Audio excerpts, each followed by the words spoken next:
Good morning! Let's get real!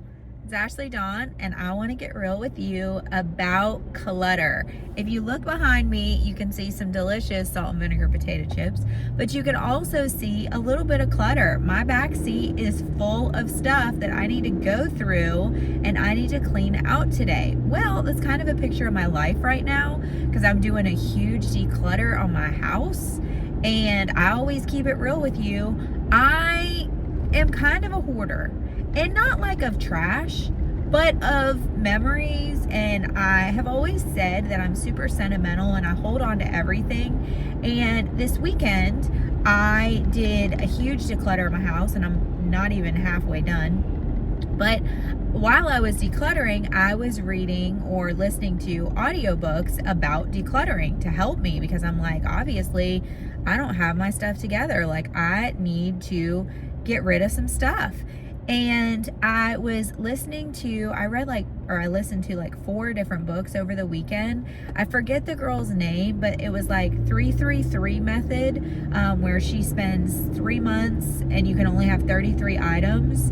And so like that was one that I listened to. And then also I listened to, it was called Gentle, and that was written by the same lady. And then I read Declutter, or I listened to a decluttering one by Joyce Meyer, and then there was another decluttering one by Marie Kondo. Now, I don't believe in everything that they think. Marie has her own faith background, if you want to call it that. The Chelsea girl, don't know where she stands on her faith. I'm a woman of God. I love the Lord. I believe the book that he left us of his love letters, which is the Holy Bible, and I believe everything that is in it. Now, there is context for everything that's in it, so you can't just apply anything to anything. But I will let that be stated that yes, I liked those books, but if you're going to listen to them because I told you to, please don't transcribe to any kind of doctrine or theology that they may share. I don't remember them sharing. There was a few things that I was like, I don't believe in that. But overall, it's like a watermelon. Eat the good parts, spit out the seeds. So in the, I believe it was the 333 method, she was talking about like the stuff that you cling to, that you don't even need, that you don't even use. And so she's like, only wear, 2 pieces of jewelry, put all the other jewelry away. And she doesn't say necessarily get rid of it. She says do an experiment and put it in the garage, put it in another room to where you can't see it, because her theory is you have more than you need and you don't use it. So if you can't see it, you're not going to miss it, essentially. And so I've been going through all of my stuff, and I am very sentimental. I've always been sentimental. If somebody gives me something, I never give it away.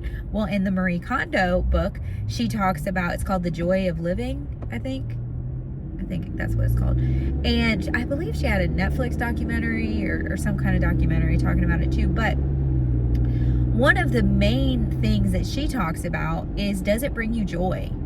Does the item that you hold in your hand, does the clothing bring you joy? Orange brings me joy. I love the color orange. I love orange, hot pink, yellow. I just love like sunset colors, if you will, sunrise colors. I love that. My name is Ashleydawn, so the dawn is daybreak, sunrise, sunset. So I just love those colors. I'm not really a blue fan. I'm trying to be a blue fan, but it's just not my favorite. I love pink and yellow and orange. Anyway, so does it bring you joy? When you get ready in the morning to wear that piece of clothing, does it bring you joy? Or she says, does it spark joy when you hold it? Do you get excited? There are a lot of things in my closet I don't get excited to wear. Well, get rid of them because they're stealing your joy, is essentially her book's main message. And one of the biggest things, which that's huge because I have so much stuff in my house that is just stuff that does not bring me joy. One of the things that she talks about the most is gifts, right?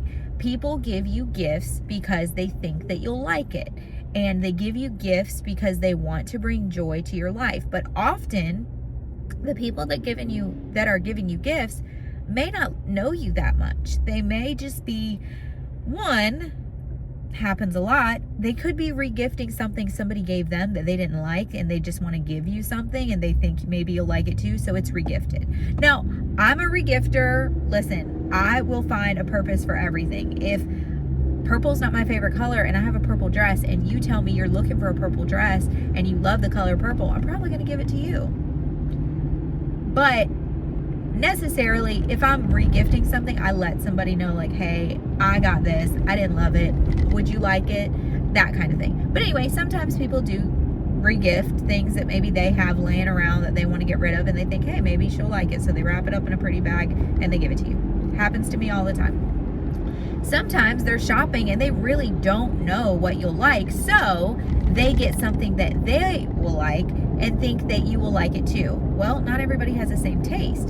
So you receive the gift, you say thank you, and it sits on your shelf for an undisclosed amount of time because you love that person and they gave it to you, and so you don't want to get rid of it because you'll feel bad if they come over to your house and it's not there, or you just have this guilt that if you get rid of something that somebody gave you, they'll find out and it'll hurt their feelings. Does that sound like you? That's me. I have saved almost every gift anybody has ever given me. Now, you may think, well, that could be a lot. No, you don't understand how many friends I have. You don't understand how much stuff I have. Like, a lot. And so, this book has inspired me. It says to take a picture of it. Like, take a picture of you with the item and save it in your phone's photo album so that you have a picture of it.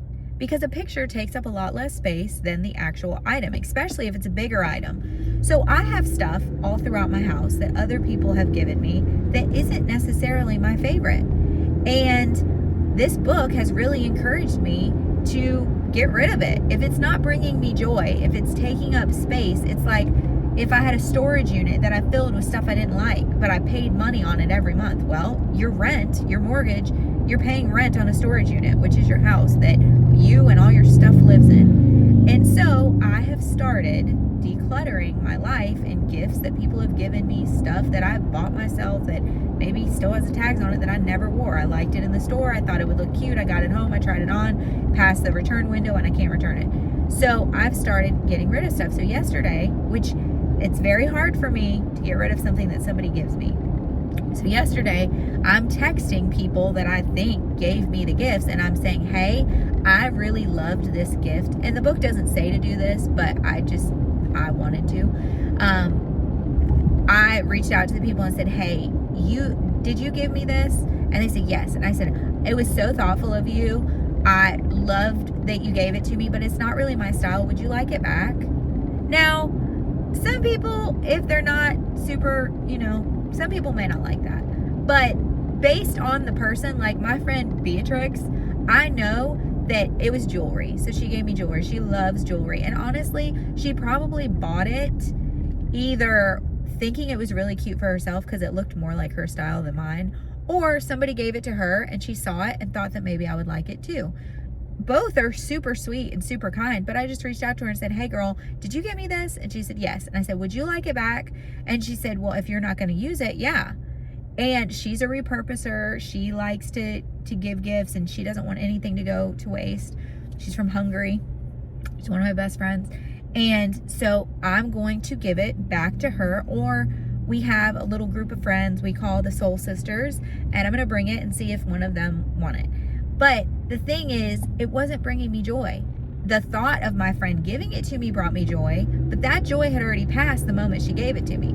It was just taking up space in my jewelry box that I could have jewelry in there that I actually do like and I actually do wear. And it's funny because the bracelet's blue, and like I said, blue is not my favorite color.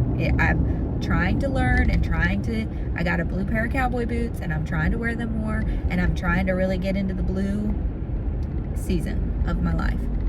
Anyway, it's supposed to be a calming color, but it doesn't calm me down. It like kind of stresses me out. Unless it's like I'm at the ocean and I'm looking at the blue sky or the blue water. Anyway, so that's Marie Kondo. Then the joy of a decluttered life is Joyce Meyers. And she talks about the ties to stuff to the spirit. And this is kind of what I wanted to talk about. Wow, we're like 10 minutes in and I'm finally getting to my point. This is where I kind of wanted to talk about the most is a lot of times your lack of letting go has more to do with your spirit and your mind and your thoughts and your emotions than it does the actual physical space and the actual physical stuff.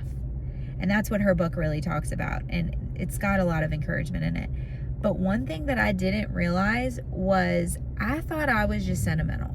And I am. I care and I love, and I have a little box.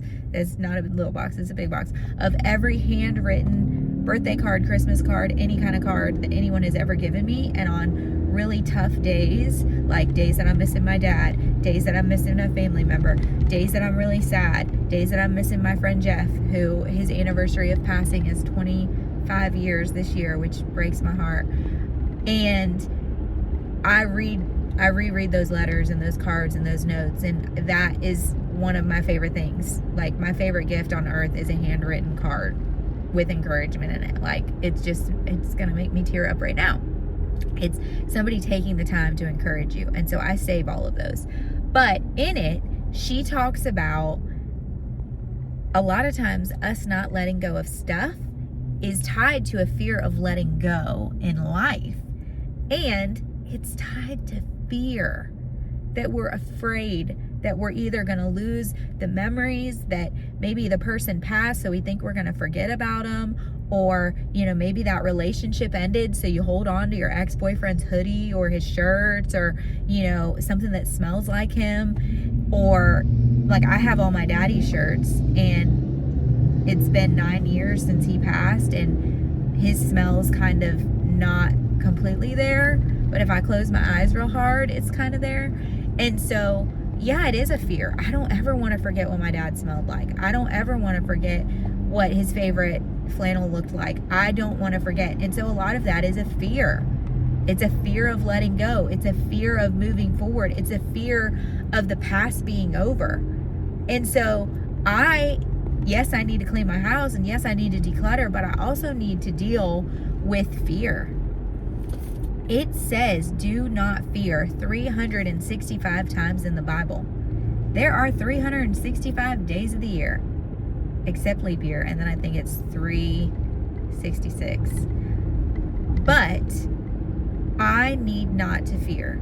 And I like to say, oh, I have great faith. I have strong faith. I can do anything. I just went ziplining with my friend Beatrix, and she was scared of heights. And listen, I don't love heights either. But she overcame her fear, and I was so proud of her. There are so many things in life that want to scare us, that want to take our faith, that want to take our hope, that want to take our future away from us. Listen, if your life, I'm an artist, and if your life is cluttered, it's very hard to create art.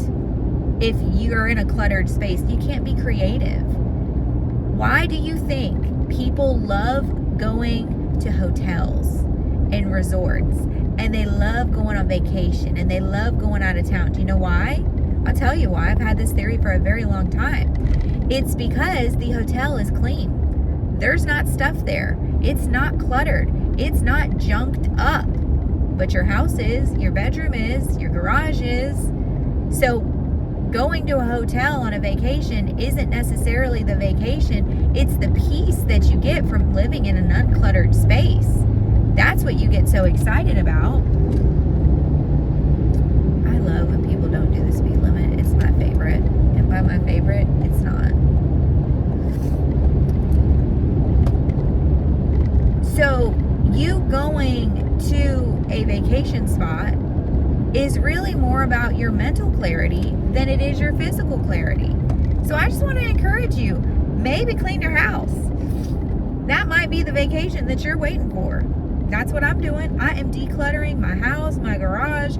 I am getting rid of all the stuff that I do not need. Like Marie Kondo, if it doesn't bring me joy, I don't want it in my house.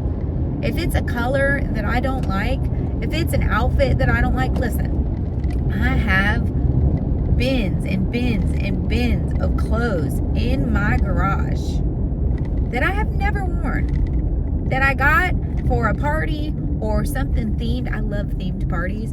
And so that I got, maybe it was an 80s theme or a 90s theme or maybe a 60s theme or maybe a 50s theme, and I have all of these clothes for one day. One day I may need that. And if you've ever watched Mary Poppins, you know she carried around a big old bag.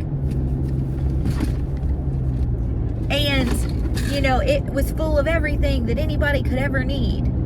I literally put some Advil in my purse because my boss had a headache last week and wanted Advil, and I normally always have it, but I was out. So I carry a lot of stuff in my purse for other people, not necessarily myself. Sometimes in life, when you go through your house and you start getting rid of stuff, you think, well, I want to keep this because somebody might need it. But here's the problem that I've ran into, and this is just getting real. I'm just keeping it real. Yes, you hold on to it.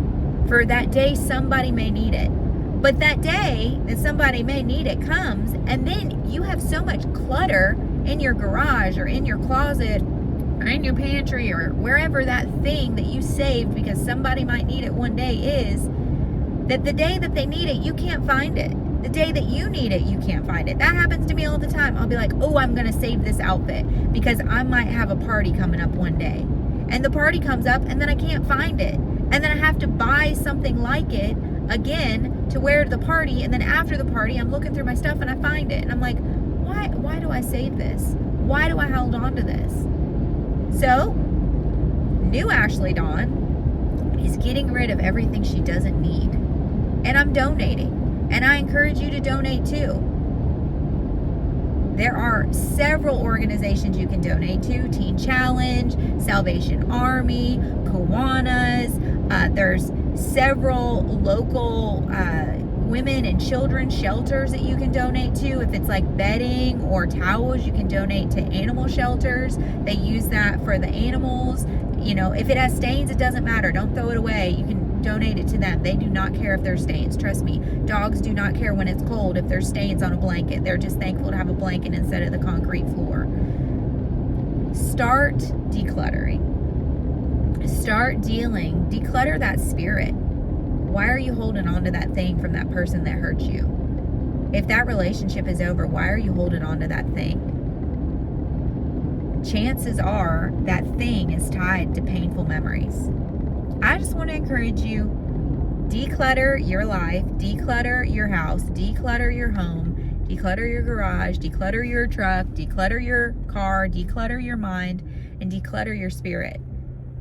And look for those books. The Something Decluttered Mind by Joyce Meyer, The Joy of Living, Marie Kondo, Gentle, and 333 by Chelsea. If you look at an Audible, it'll pop up. Anyway, I want to encourage you. You are seen, you are celebrated, and you are oh so very loved. God's got good plans for you. But you're not going to be able to fully embrace them if you're just consumed with clutter in your life, in your home, in your heart. Get rid of the clutter. Don't fear. God's got good things for you. Don't be scared to think, oh, well, you know, if I get rid of this, I'll never get it again. Yes, you will. Trust God. Trust God. You are seen, you are celebrated, and you are oh so very loved. And don't you ever forget that. I'll catch you in the next one.